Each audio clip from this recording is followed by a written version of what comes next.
Il aura l'humiliation présidentielle de sa vie. Et ça va rester dans les annales et dans l'histoire. C'était en 2023 lorsque le prophète de la nation prédisait ça sur la France et Emmanuel Macron. Suivons la vidéo pour comprendre que ce qu'il a dit sur la Côte d'Ivoire, ce n'est pas de la plaisanterie. Parce que depuis ce matin, on voit des gens qui prennent sa photo pour afficher comme quoi il a dit qu'il n'y aura pas d'élection aujourd'hui et qu'il y a élection. Nous sommes aujourd'hui 25 octobre 2025 et suivons ce qui va suivre après les élections qui ont lieu en Côte d'Ivoire actuellement. Parce qu'actuellement, pour un bon Ivoirien, ce n'est pas les élections qui sont en train de se dérouler en Côte d'Ivoire, mais plutôt un braquage électoral.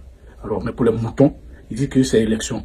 Donc, ils ont commencé à afficher la photo de Eli Pada partout. Donc, suivons cette vidéo et nous allons comprendre ce qu'il a prédit sur la France depuis 2023. Je m'adresse à la France. Apprêtez-vous à vivre le pire quinquennat de votre histoire. Un quinquennat rempli de controverses. Ça sera le quinquennat le plus troublant de votre histoire. Parce que celui que vous avez remis là respecte un calendrier satanique et démoniaque bien préétabli. Ce quinquennat est là pour faire établir le règne de l'Antichrist. Et les puissances illuminati de ce monde ont décidé de choisir la France pour accélérer ce programme. Ils veulent accélérer le projet de l'Antichrist. Les gens avaient pensé que cette affaire de Covid était la marque de la bête qui avait commencé. Non, c'est ce qui va venir maintenant. Je crois que notre génération doit savoir que la bête de l'événement est là.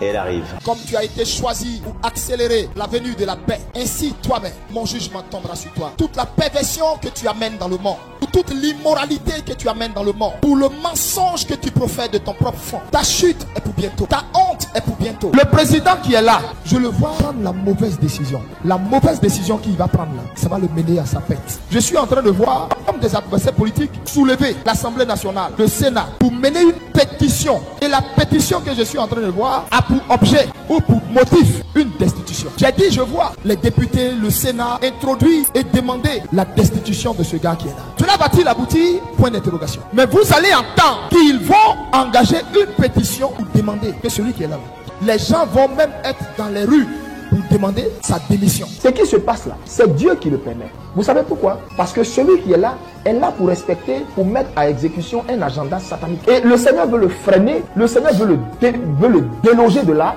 parce que Jésus n'a pas fini sa moisson. Il y a des fils qui doivent rentrer à la maison. Et ceux-là sont là pour mettre sur pied l'exécution d'un agenda satanique. Comprenez? Que Dieu veut freiner. Il aura l'humiliation présidentielle de sa vie.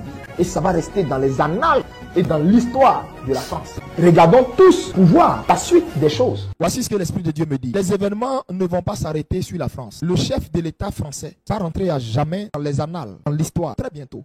Et je suis en train de voir, je vois comme une femme en embuscade s'associe avec une autre tête, une autre figure, une autre forte tête. Et ça va créer bouleversement. Et celui qui est là risque d'y laisser sa peau. Parce que je suis en train de voir son mandat être le mandat le plus contesté de l'histoire de la France. Et j'entends dans mon esprit, on me parle de piètre. Dieu fait ça parce que plusieurs de ses enfants sont encore dehors et ne sont pas encore entrés. Le président que je vois est là pour précipiter un planning. Ce planning viendra. Parce que ça a été annoncé par le Seigneur en Apocalypse. Ce n'est pas encore le temps parce que plusieurs sont encore dehors. Le Seigneur n'a pas encore fini sa pêche éternelle. Va utiliser une femme. Et j'entends un mot dans la bouche de cette femme. Un mot qu'elle va constamment répéter. Et sur les antennes. Et dans les parlements. Et elle va s'associer avec une autre forte tête. Et ça va être la décadence, la honte, la déchéance. Le mot piètre que j'entends sera alors brandi partout. Et c'est pour très bientôt. Une femme en embuscade qui va faire tomber celui qui est là.